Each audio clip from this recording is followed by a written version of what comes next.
Yes, good afternoon, everybody.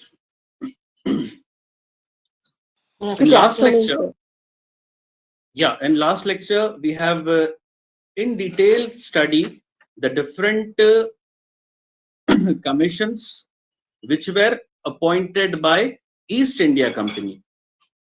अब जैसा जैसा हम लोग 1947 की तरफ बढ़ रहे हैं, यानी कि आजादी की तरफ बढ़ रहे हैं, वैसे वैसे अब अंग्रेजों का कमांड या अंग्रेजों की पकड़ इट इज बट नेचुरल कि 47 में जब वो लोग यहाँ से जाने वाले थे तो जाहिर सी बात है कि सभी एस्पेक्ट पे उनका कमांड कहीं ना कहीं जो रेवोल्यूशनरीज थे, जो फ्रीडम फाइटर्स थे, हिंदुस्तान की आजादी के लिए जो लोग जद्दोजहद कर रहे थे, जो लोग दिन रात मेहनत कर रहे थे आजादी के लिए, तो जाहिर सी बात है एजुकेशन भी वो एक फील्ड थी जिसने जंग आजादी में अहम रोल अदा किया है। चाहे वो महात्मा गांधी हो, चाहे सर सैयद अहमद खान हो, चाहे पंडित जवाहरलाल नेहरू हो, ये सभी लोग आला तालीमी याफ्ता थे और इन लोगों ने ईस्ट इंडिया कंपनी के बनाए हुए तालीमी निजाम ही से तालीम हासिल की थी। हमने देखा कि गुज़िश्ता 200 साल के आसपास से अंग्रेजों ने कोशिश ये की थी कि यहाँ के तालीमी निजाम को अच्छे से अच्छा कराए। हमने वॉरेन हेस्टिंग्स के सजेशंस देखे, हमने चार्टर एक्ट 1813 के सजेशंस देखे, फिर मैकॉली का जो सोच थी, मैकॉली की सोच के हिसाब से किस तरह से मुख्तलिफ यूरोपियन कल्चर को यहाँ पे इंट्रोड्यूस किया गया, किस तरह से यहाँ के कल्चर को नाम रखा गया, किस तरह से यहाँ के जो वर्नाक्युलर लैंग्वेजेस थे उनकी अहमियत को घटाई गई, किस तरह से फंड्स को स्टॉप किया गया, किस तरह से बजट रोका गया, ये तमाम चीजों से अब आप लोग वाकिफ हो। हम लोगों ने वुड्स डिस्पैच भी देखा, हंटर कमीशन भी देखा और कल हम लोग सैडलर कमीशन वाइंड अप कर रहे थे और आज वर्धा स्कीम ऑफ एजुकेशन जो है वो हिंदुस्तान के जंग आजादी से पहले की आखिरी एजुकेशनल रेवोल्यूशन आप उसे कह सकते हैं। उसके बाद 15 अगस्त को हमें आजादी हासिल हुई और आजादी के बाद फिर तालीमी निजाम को बेहतर से बेहतर बनाने के लिए क्या इक़दाम उठाए गए, किस तरह से सेम पैटर्न को फॉलो किया गया। अंग्रेज जिस तरह से कमीशंस बनाया करते थे, कमीशंस को जिम्मेदारी दी जाती थी, वो लोग ग्रुप बना के स्टडी किया करते थे। तालीम के ऊपर किस तरह से सरकार को या हुकूमत को खर्च करना चाहिए, किस तरह से कहाँ हुकूमत कमजोर पड़ रही है, इन तमाम चीजों पर ये कमीशन या ये जो ग्रुप फॉर्म किया जाता था वो ग्रुप स्टडीज करता था। और फिर सर रिकॉर्डिंग ऑफ है क्या? रिकॉर्डिंग ऑन है। Okay sir. What happened? Am I not audible? दिखाई नहीं दे रहा था, दिखाई नहीं दे रही थी, अब दिखाई दे रही No, sir, you are. Okay, आवाज तो आ रही है ना? Yes, sir. Yes, sir. Yes, sir. Yes, sir. भी ऑन है और आवाज भी सभी को आ रही है।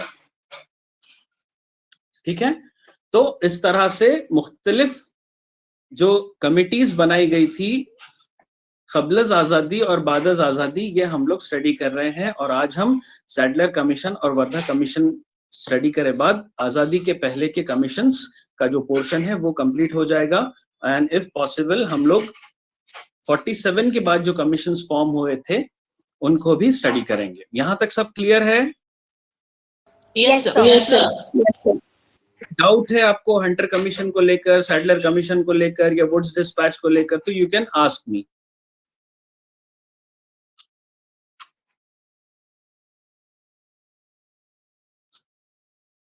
No, sir. No, sir, no. No, sir.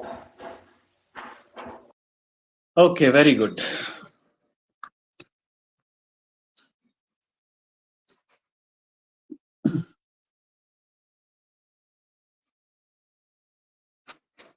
I have already shared this PowerPoint that pre-independence का जो PPT है मैंने आपके स्टडी मटेरियल में अपलोड कर दिया है। You can go through this PowerPoint also.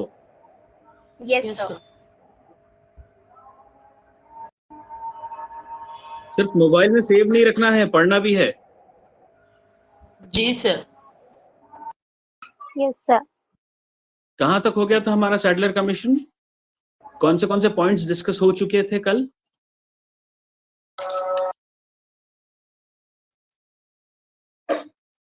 हो गया था सर, ये वाला भी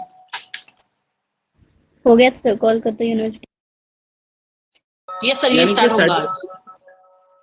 ओके वर्धा। देखिए, सैडलर का ये मानना था कि कलकत्ता यूनिवर्सिटी पे जो ओवरलोडेड हो चुकी है कलकत्ता यूनिवर्सिटी, उस यूनिवर्सिटी का लोड कम करना निहायत जरूरी है। तो उन्होंने ये सिफारिश पेश की थी कि ढाका में एक और यूनिवर्सिटी कायम करनी चाहिए।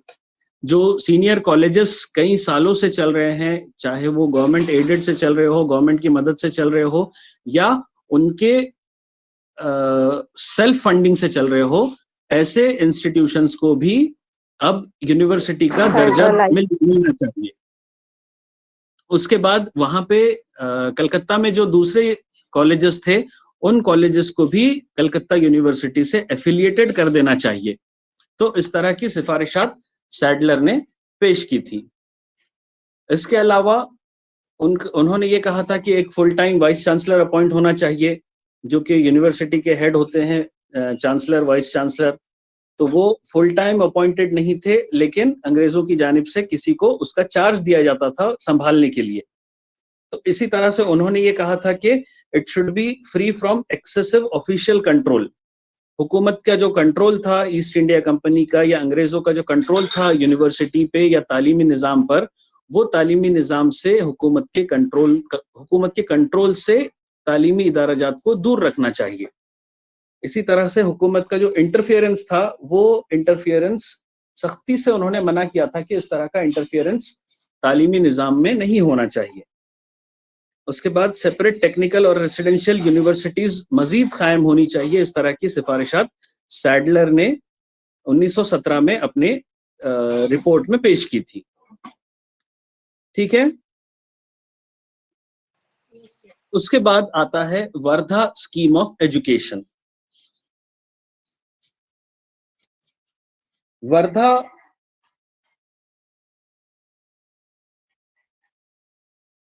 स्कीम ऑफ एजुकेशन ये 1937 में फॉर्म हुई थी। एक कॉन्फ्रेंस महात्मा गांधी की सदारत में ली गई थी और महात्मा गांधी ने अपना जो अखबार था हरिजन, उस अखबार में 31 जुलाई 1937 को एक कोटेशन कोट किया था कि किस तरह से तालीमी निज़ाम को बेहतर बनाया जा सकता है हिंदुस्तान में। अब 1937 में आज़ादी तो हासिल हुई नहीं थी, यहाँ पे अंग्रेजों ही का राज था।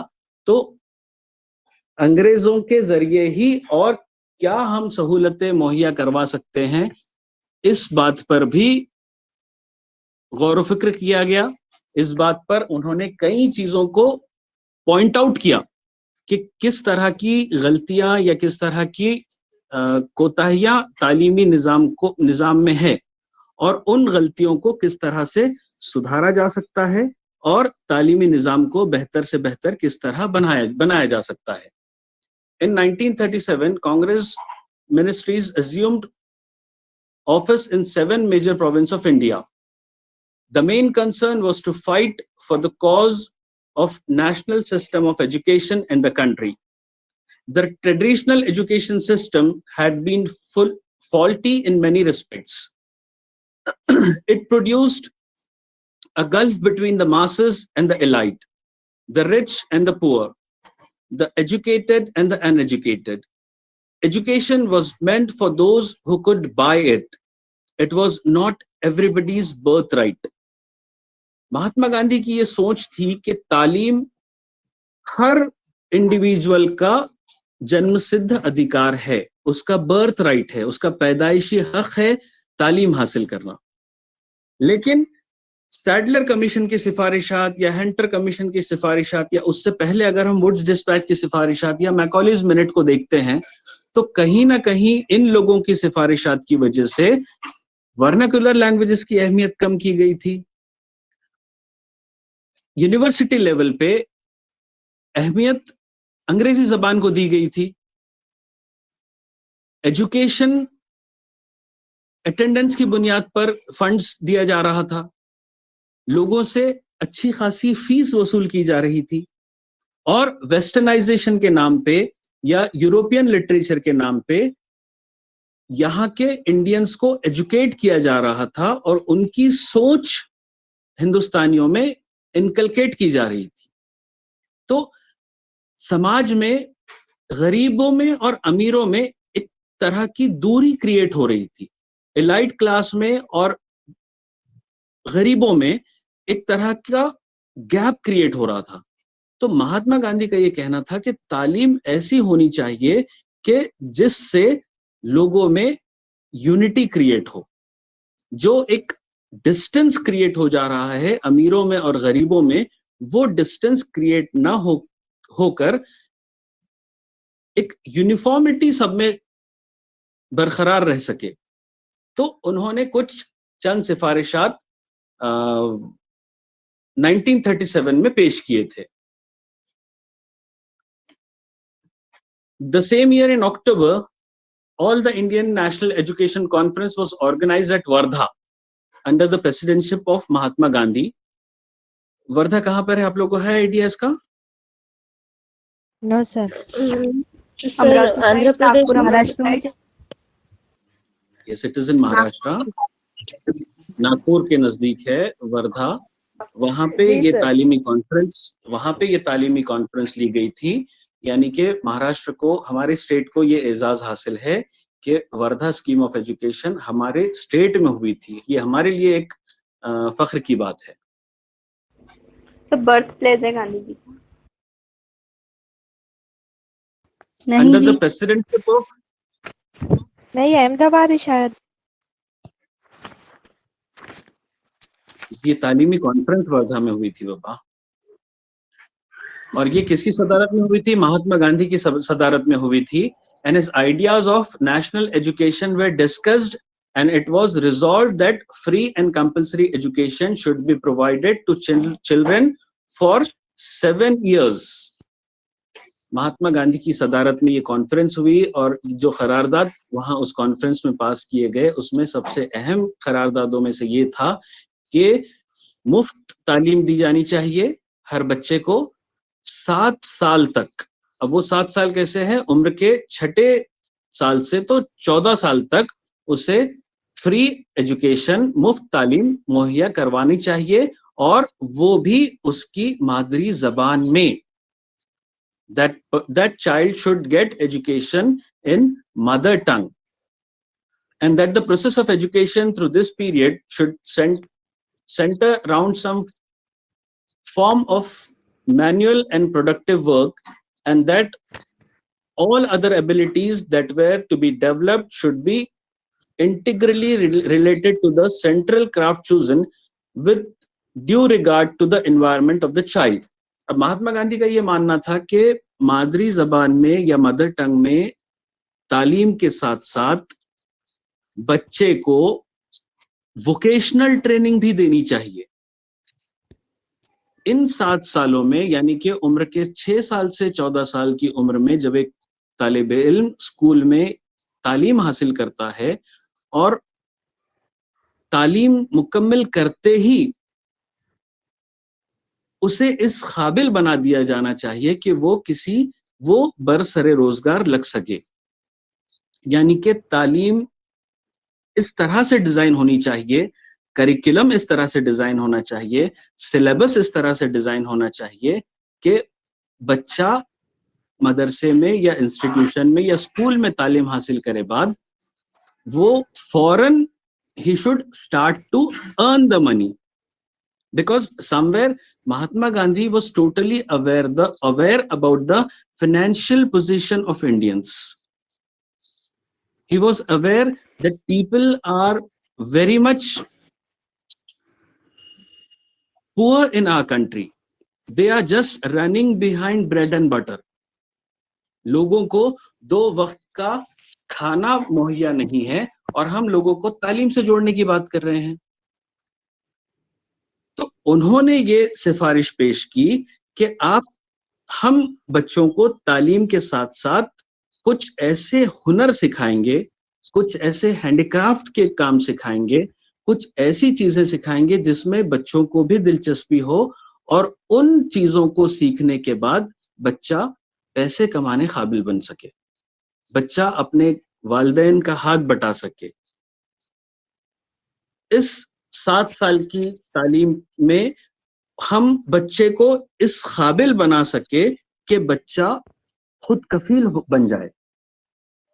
यानी कि 14 इयर्स, आप जो फेज है उस पर गौर करने की कोशिश कीजिए कि 6 साल के बच्चे, 6 साल की उम्र में बच्चे को तालीमी इदारे में दाखिला मिल जा रहा है और 14 साल की उम्र में just it is a phase of adolescent.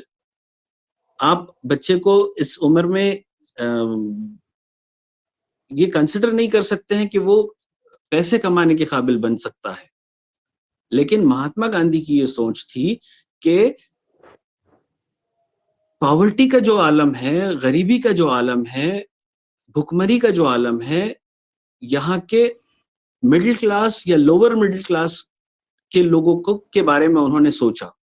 उन्होंने सब पहले ही ये बात की थी कि आज की दौर की तालीम ये इलाइट क्लास को ही दी जा रही है, तो इलाइट क्लास में और बिलो पॉवर्टी लेवल में या गरीब लोगों में जो डिफरेंस है, उस डिफरेंस को, उस फाइनेंशियल डिफरेंस को, उस इकोनॉमिकल डिफरेंस को, उस सोशल डिफरेंस को महात्मा गांधी तालीम के जरिए दूर करना चाहते थे।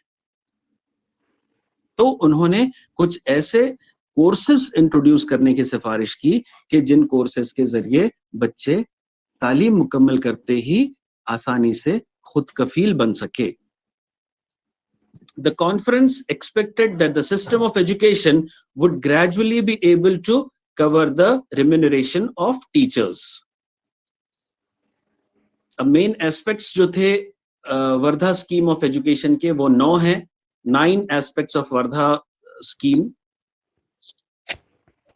एक कमिटी जो है तो बनाई गई थी डॉक्टर जाकिर हुसैन की सदारत में। Chairman Wardha scheme of education के महात्मा गांधी थे और उनके अंडर में जो एक कमिटी अपॉइंट की गई थी वो कमिटी के चेयरमैन डॉक्टर जाकिर हुसैन थे।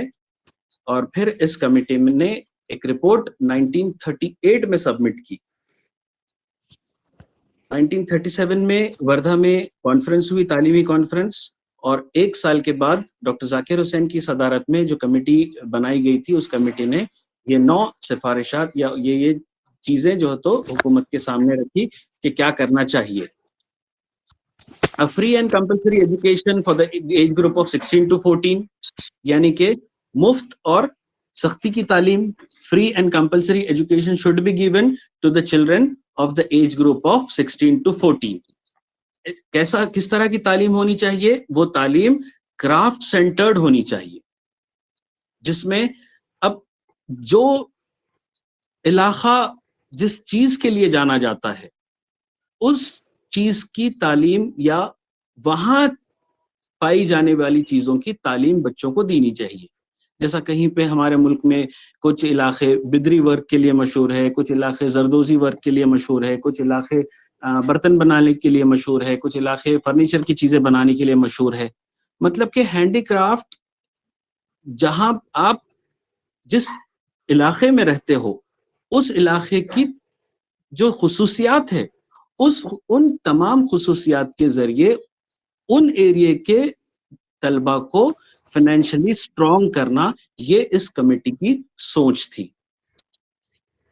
Then mother tongue as the medium of instruction, teaching of craft in the way that it might be enable the school to meet the cost of education। फिर उसके अलावा जो फंड रेज हो सकता था इस craft centred education से या बच्चों के बनाए गए चीजों से, उन आर्टिकल्स के जरिए फिर वो उन आर्टिकल्स की नुमाइश रखी जा सकती है, उन आर्टिकल्स को मार्केट में बेचा जा सकता है।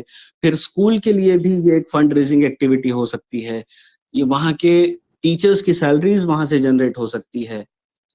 कुछ शेयर बच्चे के घर वालों को दिया जा सकता है कि इंटर्नशिप के दौरान या तालीम हासिल करने के दौरान बच्चे ने जो आर्टिकल्स बनाए हैं, जो चीजें बनाई है, उन चीजों को फरोख्त करे बाद जो एक अमाउंट जनरेट हो सकती थी, वो अमाउंट से क्या क्या किया जा सकता है, ये इस कमेटी ने बताया था। Emphasis was on manual work, co-education up to 5th class, education to be closely related to the social and physical environment of the child, that is, to his home, his village, crafts, industries, occupations followed in his neighborhood. उसके बाद course in the basic craft, mother tongue, उसके साथ साथ mathematics, social studies, general science, art work, Hindustani music, all these subjects were correlated with the basic craft. ठीक है।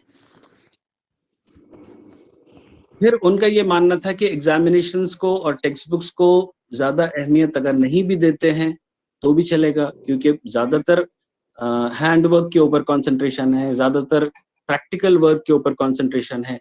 तो जो theoretical चीजें हैं, सिलेबस कंप्लीट करना है, एग्जाम देना है, एग्जाम में इतने परसेंटेज हासिल करना है, तो there was less importance suggested for the examinations. Fine. So this was all about Wardha scheme of education.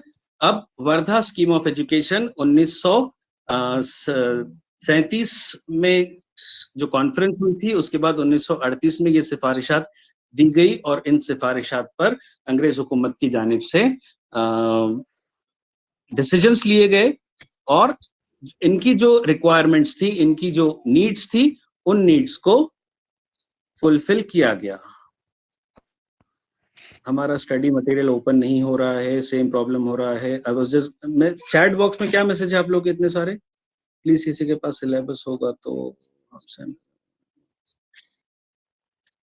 is this slide not visible to you all? It is visible, sir. No, sir, visible है sir. Sir, sir, slide. Visible है sir आपको? Sir slide visible हो रही, लेकिन बाद study material आ रहा है ना, वो ओपन नहीं हो रहा है। 30 मिनट से या बाहर आ भी डिस्कस कर सकते हैं। 15 मैसेजेस आ गए चैट बॉक्स में। Exactly, sir. I also have problem with this. इतना डिस्ट्रैक्शन होता है सर, वो मैसेजेस देखकर बार बार बजते रहता है वो। प्लीज इंस्ट्रक्ट स्टूडेंट्स के मैसेज ना करें। डेली का हो गया सर वो मैसेज का। क्यों यहाँ चैट करके समझ नहीं आता। ये जब ये क्लास चल रही है ना, किसी भी की भी क्लास, कोई भी टीचर अगर आपको पढ़ाता है तो आपकी दूसरी तमाम एक्टिविटीज आपने रोक देनी चाहिए। इस 40 मिनट्स में टीचर आपको जो देना चाह रहा है, आप सिर्फ वो लीजिए। इसमें चैट करने में खुद का अटेंशन भी डाइवर्ट करते हैं। दूसरे मोर देन 100 स्टूडेंट्स आपके साथ ऑनलाइन अटेंड करते हैं ये क्लास, आप सभी का अटेंशन डाइवर्ट करते हैं। ठीक है, there could be an number of problems. Online teaching learning हम सभी के लिए ये नई चीज है और हम सब लोग इस चीज को ओवरकम करने की कोशिश कर रहे हैं। We are trying to give our best.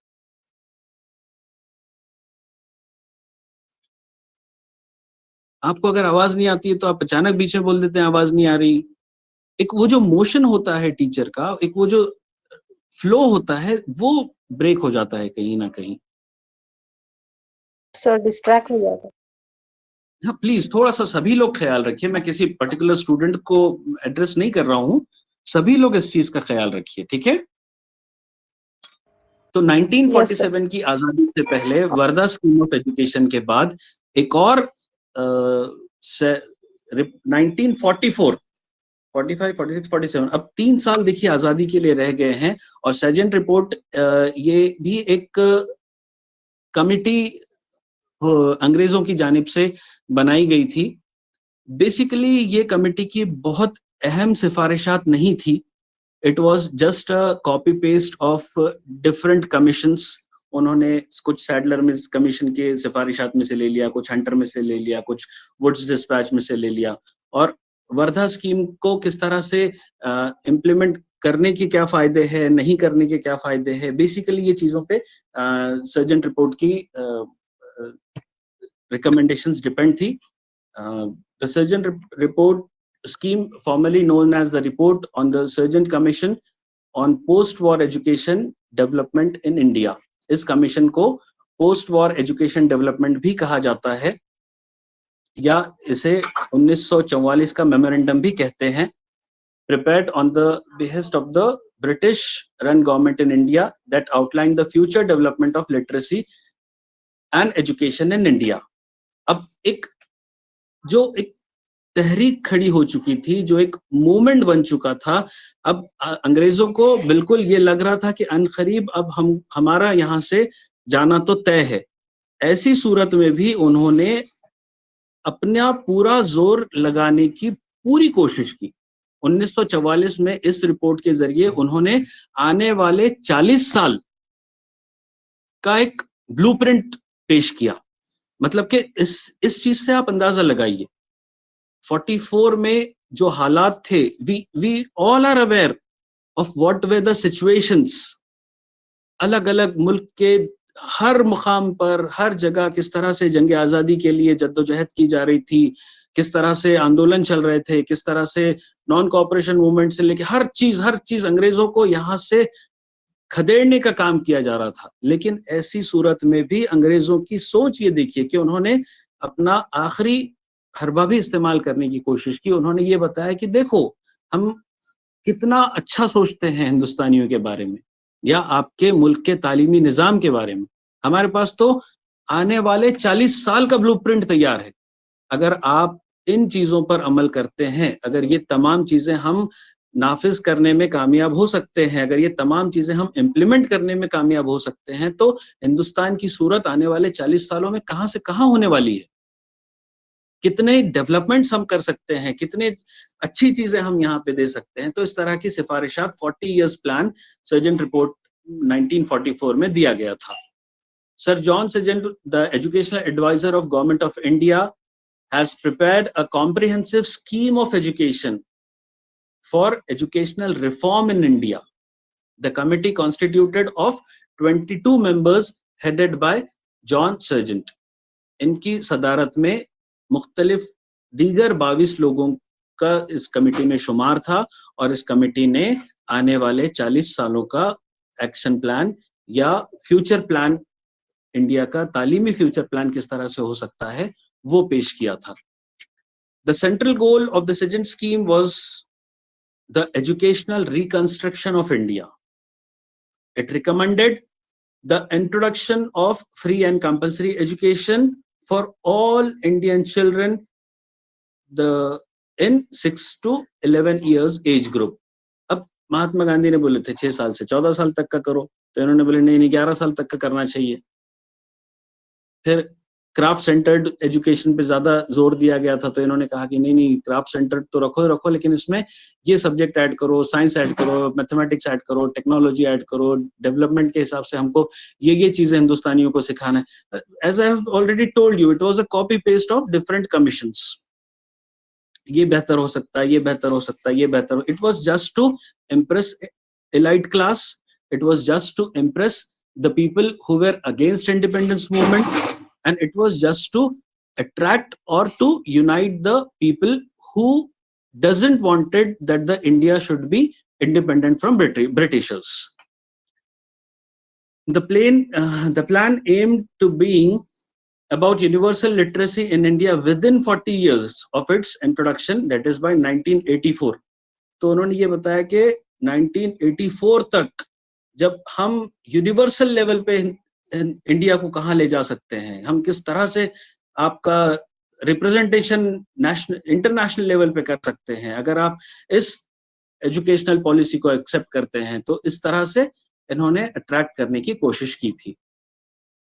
Suggestions of this committee ये थे कि प्री प्राइमरी बेसिक स्कूल 3 साल से 6 साल तक का होना चाहिए और 6 साल से 11 साल या जो 14 साल था वो फ्री एंड कंपलसरी एजुकेशन, उसको 2 हिस्सों में उन्होंने तब्दील किया था, जूनियर बेसिक और सीनियर बेसिक.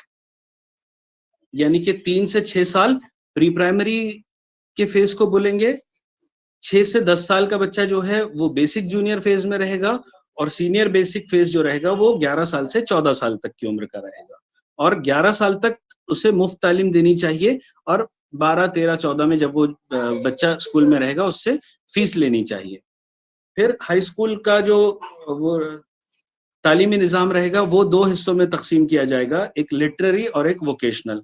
जैसा महात्मा गांधी ने वोकेशनल पे ज्यादा जोर दिया था, तालीमी निज़ाम में एग्जाम नहीं होना चाहिए, ये नहीं होना चाहिए, तो ही टोल्ड के this committee suggested that it should be divided in 2 parallel ways, literary भी होना चाहिए और वोकेशनल भी होना चाहिए। रिकमेंडेशंस इस रिपोर्ट के ये थे कि प्री प्राइमरी एजुकेशन होना चाहिए, प्राइमरी एंड बेसिक एजुकेशन देना चाहिए, फिर सेकेंडरी एजुकेशन, फिर यूनिवर्सिटी एजुकेशन। उसके बाद इसी के साथ साथ टेक्निकल, वोकेशनल और इंडस्ट्रियल एजुकेशन भी देना चाहिए। एडल्ट एजुकेशन की अभी तक कोई प्रोविजन नहीं था। जो ड्रॉप आउट्स है या जो लोग बिल्कुल भी स्कूल गए ही नहीं है और they have crossed the age of taking education, तो he suggested that if you have crossed the age of taking education, then also you can take the education. उसके बाद टीचर्स को ट्रेनिंग मिलनी चाहिए, जैसे कि आप लोग ट्रेनिंग हासिल कर रहे हैं, बीएड का course. So he suggested that the teachers who are dealing with the students, they should be trained teachers. उसके अलावा जो माजूर है बच्चे हैं हिंदुस्तान में, it could be physically challenged students, visually challenged children, hearing impaired और visually impaired, यानी कि blind students अगर है, गूंगे बहरे अगर है, नाबीना अगर है, जो देख नहीं पाते हैं या जो चल फिर नहीं पाते हैं, इस तरह के माजूर बच्चों को भी तालीम से जोड़ना जरूरी है। उसके बाद हेल्थ ऑफ द स्टूडेंट्स के ऊपर भी फोकस करना चाहिए, रिक्रिएशन एंड सोशल एक्टिविटीज पे भी फोकस होना चाहिए। इस तरह की सिफारिशात ये कमेटी ने की थी, और 3 साल के बाद, that is 15 August 1947, we got independence from Britishers. Okay, Yes, sir. Yes, sir. Yes, sir. Yes, sir. Is it clear? Sir. Yes, sir. Yes, sir. Yes, sir. You have given the ages. जी, Sargent report suggestions में आपने जो as को please एक बार explain कर सकते हैं? कौन सी एजेस? आप 7 to सजेशंस एक बार 15. जी, सर्जन रिपोर्ट की एज बोर्ड है सर वो। रिपोर्ट के बाद जो सजेशंस आपने एक्सप्लेन किए ना, प्लीज एक बार Suggestions बोल रहे sir. Suggestions. Surgeon report Yes, की sir. age. Okay, okay, okay. I'll show you. 7 to 15.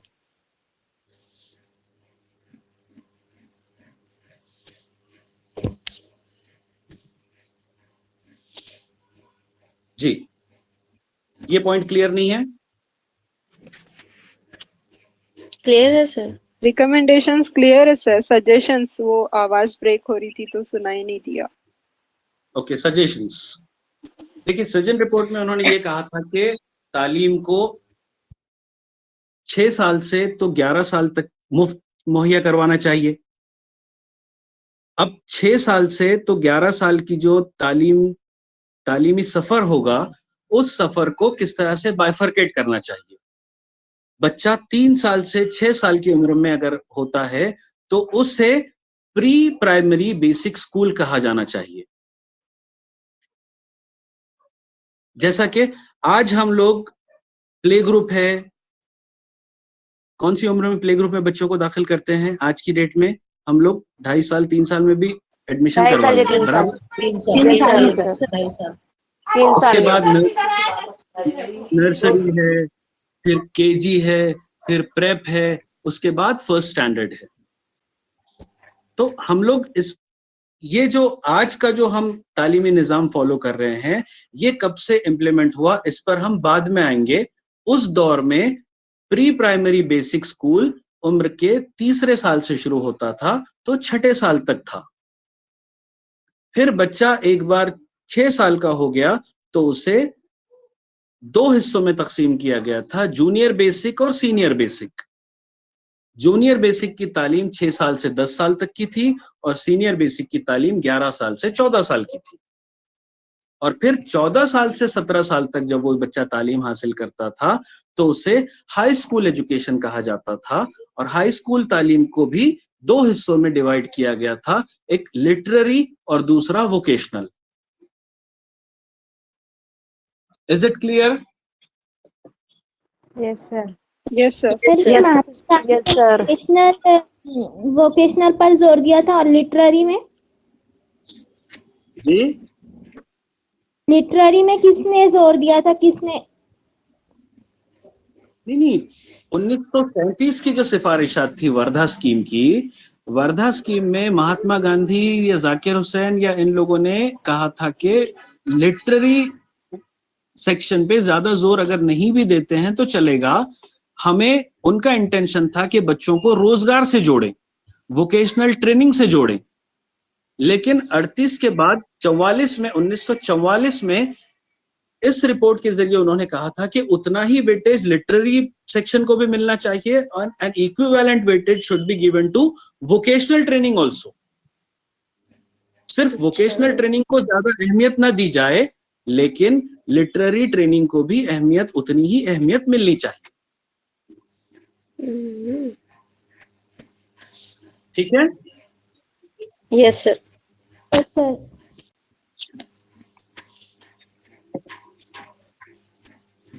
तो इस तरह से हम लोग 1947 तक पहुंच गए हैं, आजादी तक। Tomorrow will be starting with the post independence movement. आजादी हासिल होने के बाद किस तरह से तालीम में सुधार लाने के लिए क्या इक़दाम उठाए गए हैं पोस्ट इंडिपेंडेंस, ये हम कल से देखने वाले हैं। Okay sir. Okay sir. ठीक है? Okay sir. Thank you very much. Thank you sir. Thank you sir. Thank you sir. Thank you so much, sir. Thank you very much, sir. अल्लाह हाफिज़ सर। जज़ाकल्लाह सर। Thank you. आयशा चलना है क्या?